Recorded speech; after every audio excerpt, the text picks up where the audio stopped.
हा जो अभंग पौर्णिमेचा जो कार्यक्रम आहे त्याचा आपलं हे तिसरं पुष्प आहे आणि हा अभंग आपण आता श्रवण केला की ज्या अभंगामध्ये वर्णन करताना जनावेल फार छान विठू माझा लेकरूबाळा संगे गोपाळांचा मेळा निवृत्ती हा खांद्यावरी सोपानाचा हात धरी पुढे चाले ज्ञानेश्वर मागे मुक्ताई जगद्गुरु तुकोबारायांच्या शिष्या बहिणाबाई यांनी जसं भागवत धर्म मंदिराची एक संकल्पना केली आणि ज्ञानदेवी रचना पाया उभारले देवालय हे जसं रूप केलं सर्व संतांचं वर्णन त्याच्यामध्ये त्यांनी एका अभंगामध्ये केलं त्याप्रमाणे इथे जनावे फार छान अशा प्रकारचे रूप करतात विठ्ठलाला त्यांनी लेकरूबाळा म्हटले की हे सगळे संत त्या विठ्ठलाची कशी लेकरे असं संकल्पना तिने केली जनाबाईंनी आणि प्रत्येक संतांचं वर्णन त्याच्यामध्ये केलं निवृत्तीनाथासारखे अधिकारी संत त्याच्या खांद्यावर आहे आणि वंका बंका हे बरोबरीने चाललेले आहेत गोरोबा कुंभारासारखा अधिकारी संत मांडीवर घेतलेले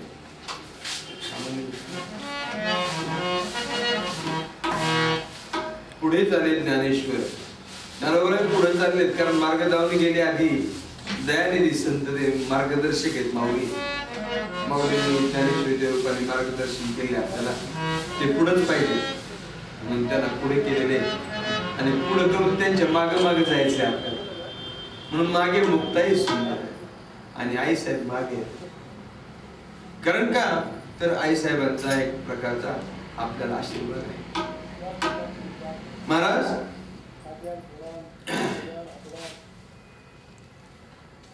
आनंदोत्सवाने हा विठू लेकरूबाळा अजून केला याच्यामध्ये प्रमुख प्रमुख संतांची नाव आली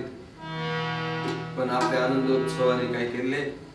हा खरोखर विठू लेकरूबाळा केला 15 संत त्याच्याबरोबर टाकलेले आपण 15 संतांचा विचार आपण करणार आहोत एवढा मोठा विठू लेकरूबाळा आहे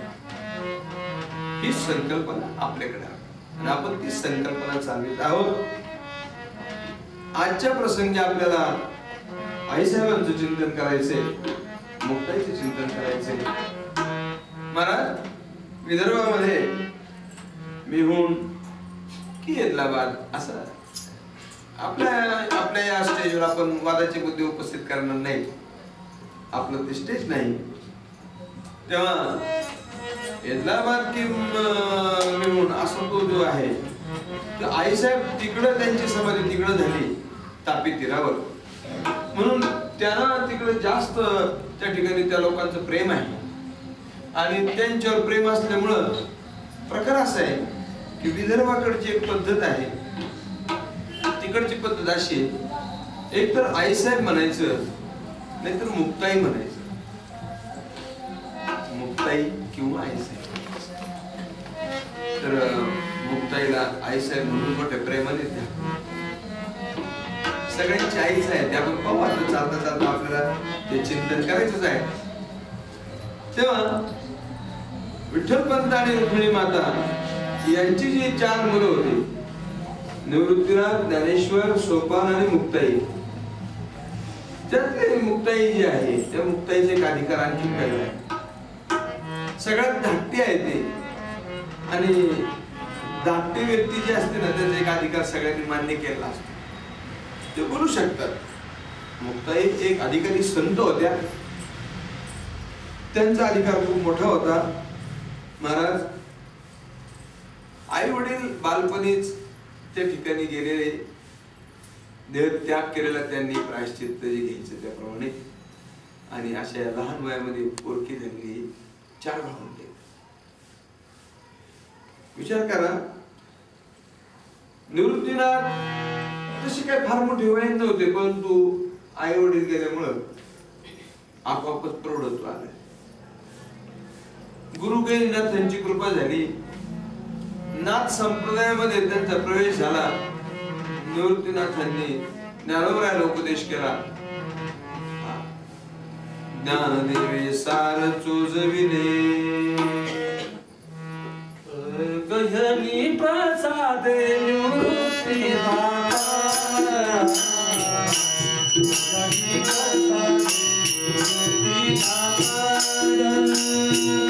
गहनी प्रसादे निवृत्ती दाता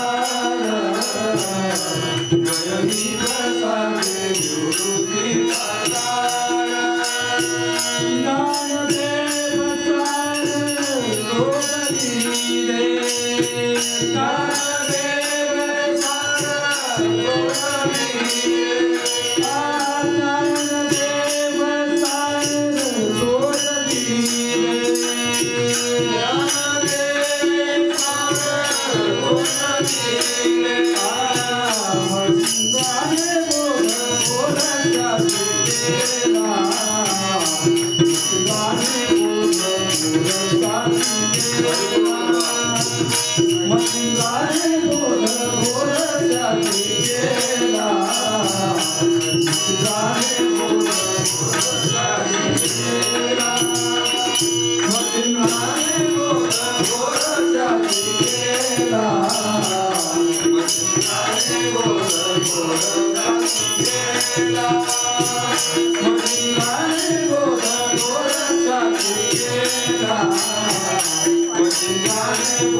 गयनी प्रसादे निवृत्ती दातार ज्ञानदेवे सार चोजविले. तेव्हा महाराज गैरीनाथांची कृपा झाली, नाथ संप्रदायामध्ये प्रवेश झाला आणि माऊलींनी त्या ठिकाणी पुढे संप्रदाय वाढला. आईसाहेब सोपान काका वगैरे यांना ज्ञानोबरायांचा उपदेश, ज्ञानोबरायांचा अनुभव प्राप्त झाला. पुढे मुक्ताईची परंपरा फार मोठी झाली. फार मोठी मुक्ताईने विश्वबांना अनुग्रह दिला. विश्वबा खेचर मुक्ताईने चांगदेवांना अनुग्रह दिला आणि अशी परंपरा वाढत गेली. पुढे विश्वबा खेचरचे नामदेव महाराज आणि नामदेव महाराजांची खरी परंपरा आहे. ही सगळी मुक्ताईची परंपरा आहे. लक्षात ठेवा, एवढी मोठी परंपरा, एवढा मोठा अधिकार त्या मुक्ताईचा. महाराज या 4 भावंडांमध्ये ही छोटीशी लहान मुक्ताई, सगळे तिला लाड पुरवायचेच, पण अधिकार जर विचार केला तर ब्रह्मज्ञानाचा